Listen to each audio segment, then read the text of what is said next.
Hello,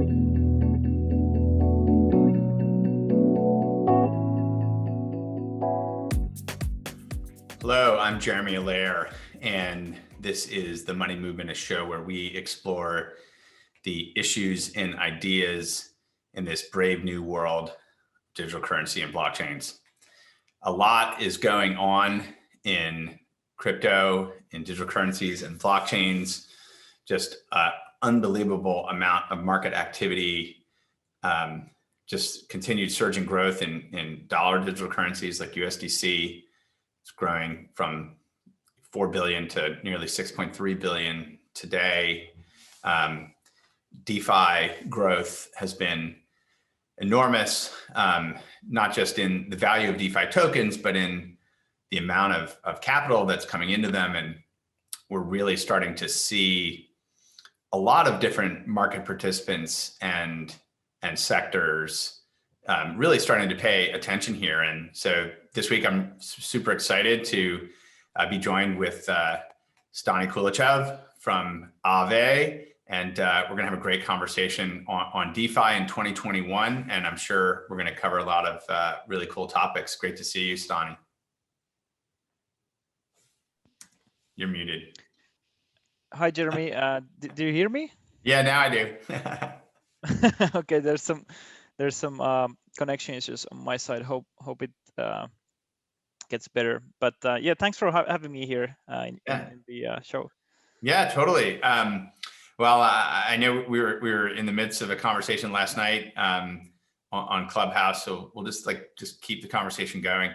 But as I was saying before the show, I think I want to start with. I always love to start a little bit with people's personal journey, and I know your journey starts in, obviously you have your whole life behind you, but in terms of crypto, being really early in decentralized finance, really one of the first creators really in DeFi.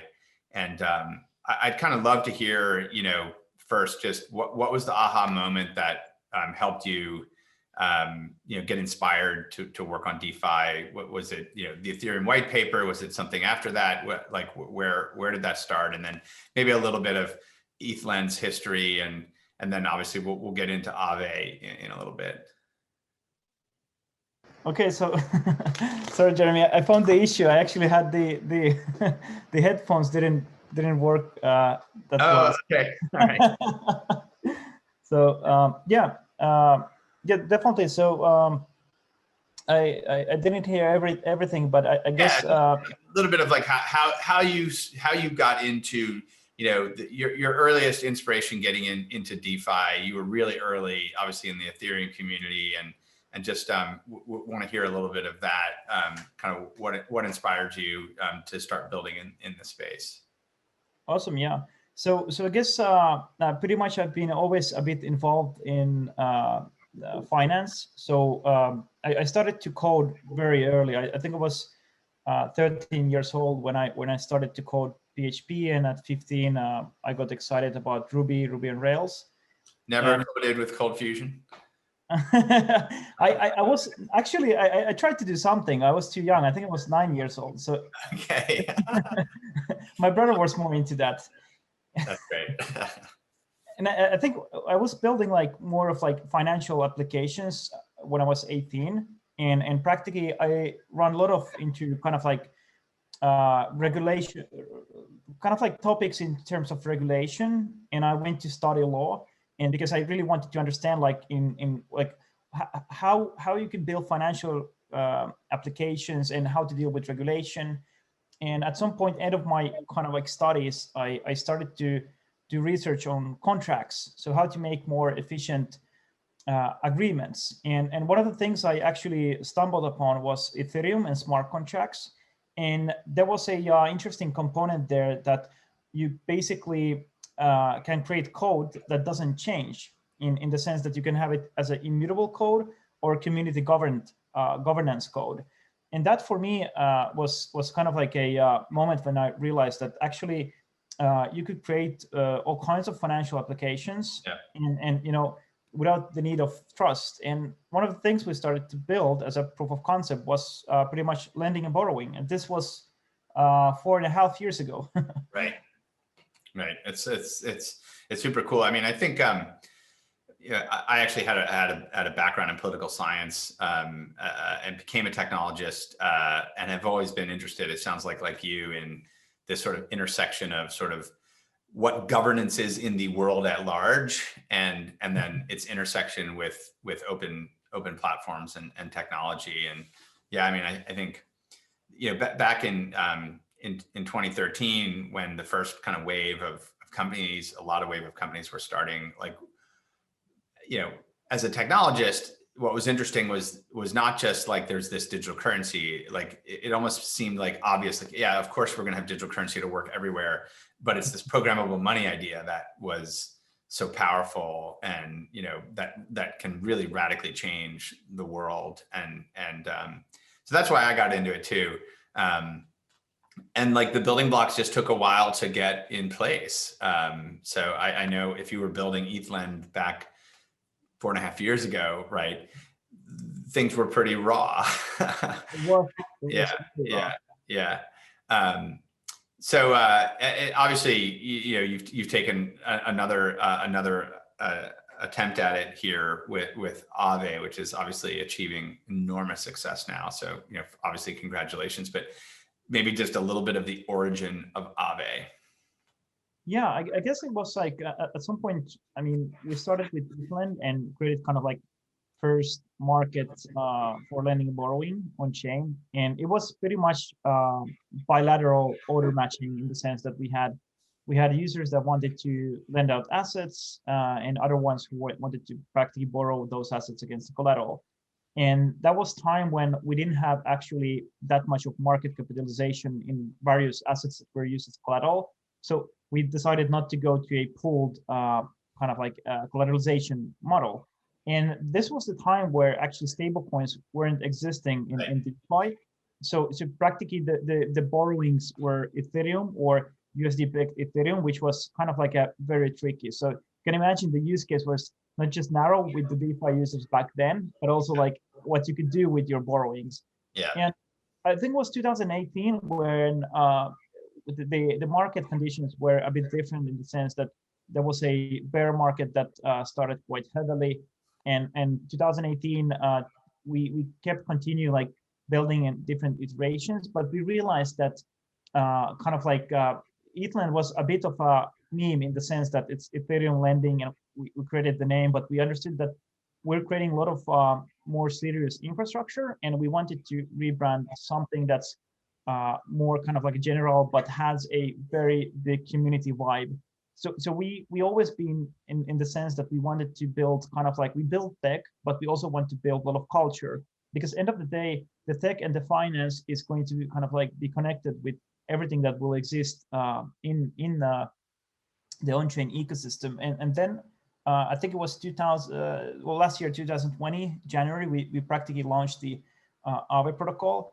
And since then, pretty much from zero, we have grown into a protocol that holds 5 billion worth of value, which is incredibly unbelievable for me and the whole team.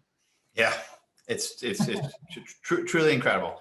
So I think for folks that have been in DeFi and some of the audience on Money Movement definitely are active market participants, have a pretty solid understanding. But I think one of the cool things that's happening right now, like as we speak, is like this is getting on the radar of like so many more people. And so there's a lot of people who are just like really trying to understand, like, what is this? What are the implications of this? I just did a media interview this morning, and it was all about this. And it was from like a really mainstream, like kind of like payments and banking kind of place. And it was kind of like, how do you translate this for people in TradFi or traditional finance and or the layperson, and so like maybe just like from your perspective, kind of really breaking it down into like basic building blocks. What is DeFi for borrowing and lending, right? And how does that compare to I want to like lend to a bank and get paid something, or I want to borrow from a bank, like just fundamentals, like kind of like DeFi 101 for people. Yeah, I guess probably one of the most interesting part is related to DeFi kind of like properties is the fact that the users has the opportunity to choose not to give custody.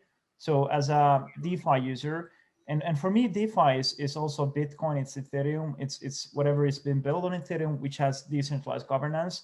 Yeah. And there you can actually choose that. Actually, I don't need. I can keep my custody of my funds, and I can choose what I will participate in a permissionless fashion, or then I can actually choose a custodian if I actually want to do that. And DeFi kind of like allows this permissionless access to pretty much to choose whatever you want to participate in this ecosystem. And by ecosystem, we're talking about whatever is built on Ethereum that you can interact with. And compared to, for example, traditional finance, usually you basically, you're a customer with a bank, you're pretty much using their services, and to change your like service providers from one bank to another, and that's a big hurdle. And also like being able to keep your accounts in one place, your funds in one account, and participating in something other service providers offerings, it's not very like how to say, there isn't much of communication and interoperability in place. And what DeFi actually does, it just takes and makes all of this kind of like infrastructure to communicate with each other. So practically, not just that you can practically select whatever you want to use, but there's also developers. There's thousands of developers practically working every day in open source fashion to contribute and create new products and services that actually remove inefficiencies. Yeah. I think those are like the main thing. There's of course other things related to what makes DeFi awesome, but yeah, I guess from traditional finance perspective, that's the kind of like interesting part. Yeah, totally. I think a lot of times, people they're looking for analogies to like how is this going to be different or better. A lot of times there's this concept of sort of the internet sort of can make things 10x better or 100x better or whatever it is. And I think when one starts to use DeFi, you intuitively, I think people grasp all of those things that you've described, just like how radically empowering that is and efficient. A lot of times people don't even realize, right, that like we have, decentralized communications, we have decentralized information sharing, we have decentralized, messaging, we have decentralized video, there's semantics, right? Because in a purist sense, like decentralized would be everyone's running a peer on a peer-to-peer network, but like we have, essentially permissionless protocols that are at a minimum fully distributed that people can connect to, and that's like the internet. And so it's like, well, just think about what the internet's done for how we can share information and data and communicate and connect. It's these open networks, permissionless protocols, mostly developed under open source efforts and open intellectual property. And I kind of call that like the inherent DNA of the internet. It's sort of a lot of the internet was born that way, and it's just taking all those same things that we take for granted and saying, well, that's what's going to happen with money. I think one of the things, and I talk a lot about like the future of markets, the future of capital markets. Effectively, like Aave is a capital market. It's a form of capital market around borrow and lend. And, one of the other things that the internet seems to do really, really well is establish long tail markets, effectively enabling every level of participant in the world to participate in a market, whether that is as a creator, a seller, a musician, all these incredible platform marketplaces. Sharing economy is like another dimension of that as well. But like basically like these long tail markets, and I like to think of crypto and DeFi as enabling like long tail capital markets. And I'm curious what you think about the future. We have that with like DEXs. They're like long tail capital markets. Like anyone can go, create a market. But when you think about things like the core behavior of borrowing and lending, there's obviously potentially so many different ways that that could be sliced and diced and surfaced to people who need to borrow or who need to lend.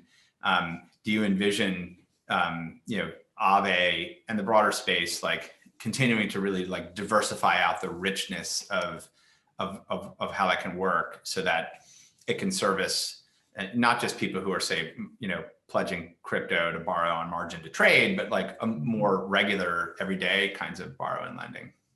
Yeah, so one of the like really coolest thing that is happening with the Aave protocol is that exactly it's because it creates this kind of like a it's running on this like internet of finance. So pretty much like if you have an internet connection, you're pretty much connected into the system in the same kind of like a mindset.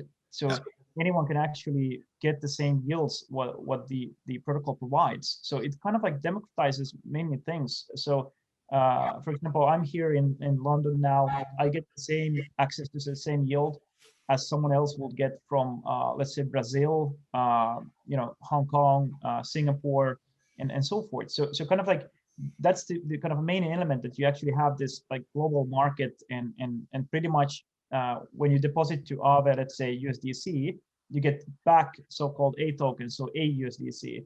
That AUSDC algorithmically goes in your balance, and that makes it kind of like a USD denominated global savings account in DeFi in one way. Yeah. And I think it's very much something that empowers in many places, because you don't have in all regions access to USD denominated practically income, and that has automated treasury management. Yeah, it's incredible. The concept, just that you told someone like you have like a savings account, and you can take that savings account and just like give it to someone, not give it to them, you can sell it to them, but you could actually give it to them if you wanted to give it to them as well. And it's just, and it continues to be this yield generating savings account. You can pass it around just like you pass around an MP3 file and whatever. And people are like, what? Like that doesn't sound possible. And what's cool about this, Jeremy, is that like when we look at like traditional US dollar as a kind of like a payment instrument, so US dollar, every time you pay with it, practically whoever receives it, the value of the USD practically decreases because of the inflation. And here you have like practically a payments currency increasing in balance wherever you are sending it, and it's practically backed by USDC. So it's very interesting. Like Aave, we don't have any kind of like a we don't put efforts to make it as a payment currency, but we're happy to see that this kind of like algorithmic balance increases can work in even USDC level or anywhere, because it's a nice way to credit value to the holders. Yeah. No, it's brilliant. It'll be fascinating to see whether these, you know, yield generating dollar tokens become, you know, more common for people transacting with them. Just like, I don't want that deflationary or that you know, inflationary thing that's going down in value. I only want to accept, you know, AUSDC or CUSDC or whatever. It's pretty amazing. I think like one of the big things I'm interested in hearing your thoughts on is, you know, today, right? People are pledging, you know, collateral to borrow, right? And they're pledging, you know, hard collateral, right? Because it's liquid collateral, and it's liquid collateral in the crypto markets, whether it's like, you know, like ETH, wrapped Bitcoin, USDC, you know, DAI, and so on, right? So these are in some ways like the hardest assets that there are, because they're these digital bearer instruments, and you know, you can, you know, that's why people are comfortable with this in many ways, right? It's not some fuzzy thing where there's like this legal agreement and you don't really know what's going to happen. But like clearly, a lot of this becomes like really interesting when the real world becomes tokenized, and when these protocols can surface value for people against the real world. And I wonder how we get there. I mean, we were talking last night about tokenized equities, and like Sam is like, he's doing it, you know, and there are gonna be a lot of other people that do it too. And I think there are gonna be people in the US, and And so that'll be a view into that. And, I know of just from our own work, like, tokenized fund products that are quite significant in scale that will go on chain, and people will be able to, the people who could never access like ETFs or certain types of funds, like will be able to access those, with just a crypto wallet anywhere in the world. It's really powerful. But what about like other things? I think part of the idea of tokenization is that, the value of so many other things in the world can be represented on chain, and then people can not just exchange it, but that they can actually borrow against it or lend to those that want it. How do you think that evolves? Yeah, so I guess like what we see now quite a lot is practically tokenizations on something that is fungible. For example, like US dollars are a pretty good thing that has happened recently in terms of like tokenization, and that's one of the most used collaterals even in Aave. And but there's like a lot of value related to things that are less fungible, actually non-fungible properties. There's value in creator economy. There's everywhere value, and I think like what like we definitely will see this value transform at some point and have this kind of like a cryptographic representation. But I guess like for example, what Circle has done pretty well is that you guys have taken like one particular thing and tokenizing it very well. And when we're looking like, let's say, tokenization of real value, real estate and whatnot, we try to kind of like solve the issue too widely. So I guess like the solution will be that we try to tokenize something very locally, whether it's timber, whether it's commodities or real estate, and try not to kind of achieve it in a global scale yet, and try to move like step by step in that sense. But I think that value is coming. And I guess one of the coolest thing I've been now following quite a lot is practically the labor market on chain. So things like, for example, Gitcoin, that you can actually, you actually don't need stable coins to, or let's say fiat currency to get to stable coins and onboard. But you could actually, you could work and get stable coins, for example. And this kind of new onboarding mechanism, I think it's very valuable. But I guess like in terms of like tokenization, that's something that's probably will progress quite a lot now in during this year. But when it comes like one of the things what's important about DeFi is that we get the liquidity back into traditional finance. So currently we have liquidity kind of like a crunch that we need more liquidity into DeFi, but at some point we need to get that liquidity back into where basically people are doing also business. That's where we in Aave we have this credit delegation mechanism where you can whitelist some of the borrowers, for example, might be institutions or whatnot, might be from traditional finance, and the depositors could delegate their credit lines. So when they deposit to Aave, they earn, but they might not exercise the credit line, so they delegate to them, and they are practically financing their businesses and businesses in traditional finance and consumers. So end of the day, like we might end up in a situation that where someone buys a house or a car, that liquidity comes from DeFi. Yeah, that's exactly where I'm excited about. Is sort of delegating out those market functions into DeFi protocols themselves, creating those kind of meta structures to make that possible. It's interesting. I mean, I think with USDC, like there is this kind of assurance layer, there's a governance layer. People understand like Circle is bound by like law, and where there's regulators making sure like we don't run off with reserves or that we maintain the full reserves, and so that certainly provides trust. But yeah, something like a house or a car, or I like to think about if there become more seamless ways to like tokenize everyday objects, like in a community.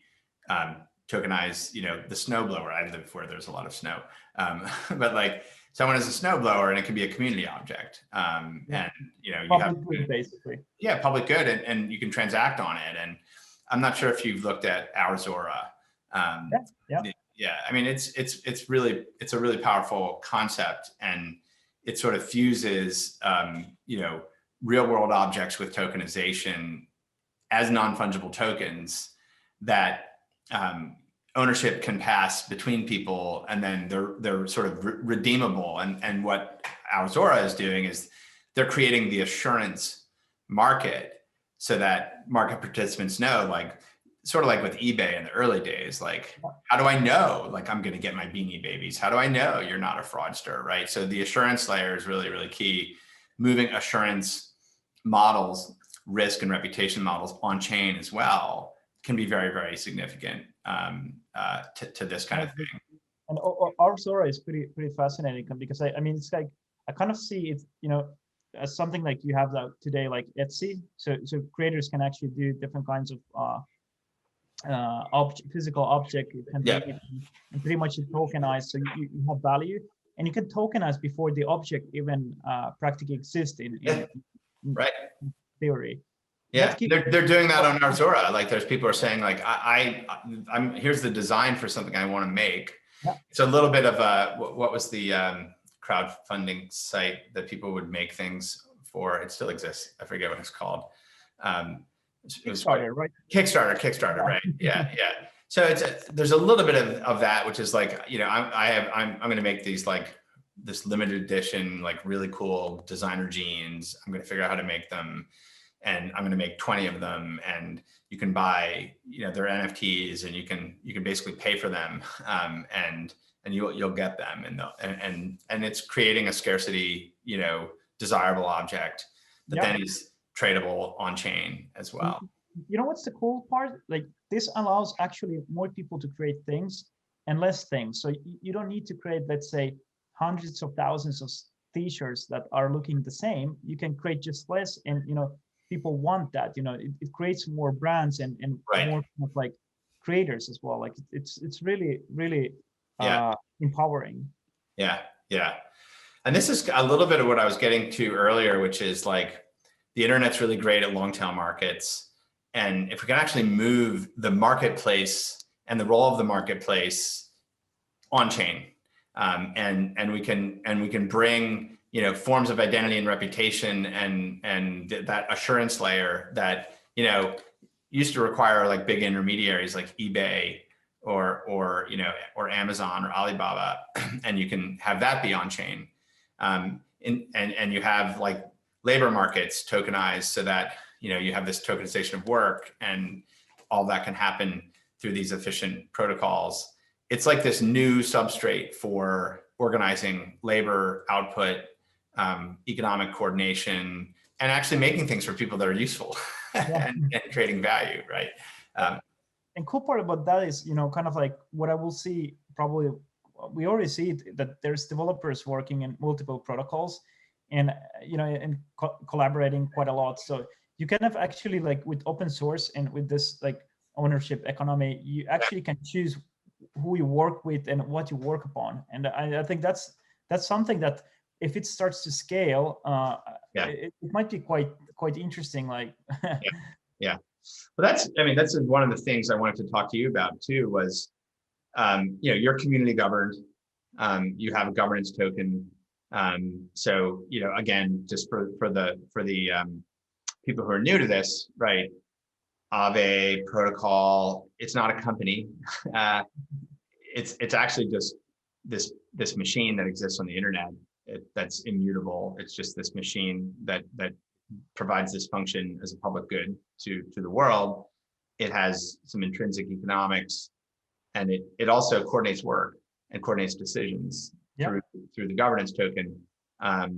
You know, how is that working, like, today in practice, just in terms of coordinating work, coordinating decisions, improving things like that? Yeah, it's quite interesting, because, like, it's something that we haven't been used to, because, like, Aave has been known, like, that we have very high rate of innovation, and we can practically develop and ship very secure code, and with a lot of innovation. And now, kind of like with the governance and everything, it's completely different, because, you know, if you want to build something, or someone proposes in the community, it has to go to this layer of governance, where everyone can actually look at the idea, brainstorm, get involved. And I think at first it was a bit of like, it felt a bit burdensome, but as people started to get more involved, actually I understood in that particular moment that, you know, probably the decentralized governance is one of the best kind of like a mechanisms of the on-chain ecosystem and what smart contracts are providing. And practically anyone actually could go and make a proposal to the DAO that, hey, I want to build something cool, or I have a cool idea, and probably will cost like this amount of funds. Can I get a grant? And some of the ideas are absolutely amazing. Like we do a lot of engineering, like economical, you know, technical implementations, but the amount of people there are in the community with different ideas, it's just it's amazing actually. And I think like we're now in the state where we actually are kind of like trying to organize a bit more the work, so that the governance is more inclusive, that anyone can come and just start to ask grants, whatever they want to build. So it's a process that takes a lot of time, because like in Aave, the building the community took us roughly like over 40 years or so. So all of the kind of like a success in community wise and branding, it's actually something that's compounded over years. And the same thing will be with the governance. I think the Aave governance will look good in 5 to 10 years from now. And then it will be kind of like very interesting to see like how it will function. And one interesting thing I want to add to here is that we recently launched the version 2 of the governance, which allows not only delegating voting power, but delegating actual proposition power. And we see like proposition power in a way that whenever you want to make a proposal on chain, you have to put it on chain. And if there is positive outcome of the vote, that code will be executed on chain. So practically proposition power is a way of Aave token holders to actually choose the code makers, the lawmakers, or whatever is the terminology. And then delegated voting power is how you could actually choose the protocol politicians, unless you want to keep those powers to yourself. And this kind of like creates actually interesting element, because the code makers are competing of creating good proposals. And when we look at, let's say, how governments work, you know, you have a government that makes the proposals and you either vote yes or no, but now you have an element of competing kind of like proposals that are going on chain. And that's like a very fascinating part. And because the strategies, like you can have strategies in the governance, it means that we can create a new market where not just Aave token has voting power, but let's say if there's assets such as Uniswap, liquidity shares as a collateral, same from Sushi and Balancer, you can basically give voting power to Uni, you can give voting power to BAL, Sushi tokens, and make more inclusive governance. And I think that's the next step in DeFi, that everything becomes a bit more a mesh. Everyone works together and multiple things, and also kind of like govern commonly all of the like main protocols. Yeah, it is, I think, the greatest laboratory in the world for for the future of coordination and economic coordination and work coordination. It's just so exciting from that perspective. You know, the just building on that and tying back to some of the other things we talked about, you know, I'm really excited about experimentation in, you know, these new types of I call them corporate forms, but basically like we had joint stock corporations, and now we have DAOs. Is a really genuine new form of kind of corporate organization, but effectively we're for the first time we have a substrate that's global, that allows for the creation of organizations that can, where anyone in the world can participate economically, anyone can participate in various forms of stakeholding, and where you have the ability to structure really innovative forms of decision making.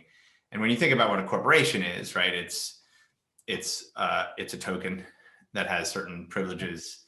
It's a treasury that that token basically governs what happens with that treasury.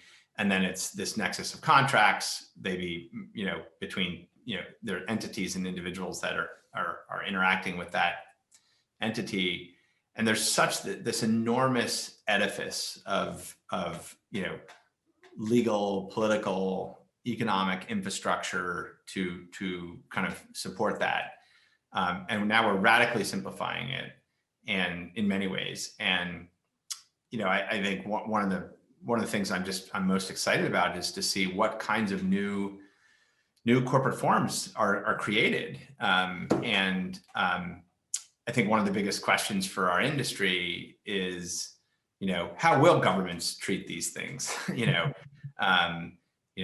When it's sort of in a very free market way, right? I've created this thing. There's potentially thousands of people involved in it, and it's creating things, it's creating value. Anyone's interacting with it. Like, what is that? Can you tax that thing? Like, are the individuals subject to their local tax laws? Like, what the heck is it? So, do you think, given your background, you were studying law and contracts before this, do you think this is like going to require fundamental rethinking of corporate law, basically? Is it going to become, like internet law is like a different kind of law? Like what do you see happening there? I think about this a lot, looking at projects like Claros, open law, things that are trying to figure out how to intermediate some of that. But like at the end of the day, right, we live in these places that have armies and have taxes, and like we